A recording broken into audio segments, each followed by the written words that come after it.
Hello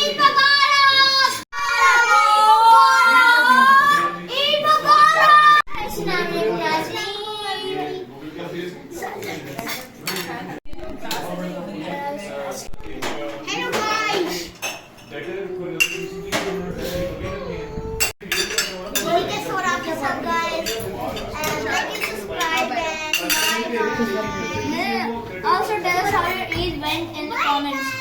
Right out of this, I know you're all jealous because I had the coolest food in history. Oh yeah, that's going bye-bye!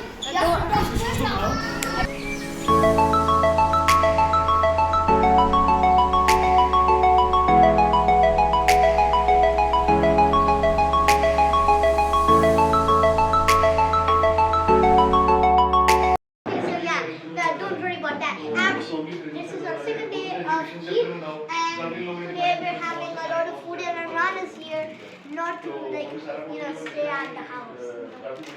My name's Jeff. Okay, so yeah, guys, look at that yummy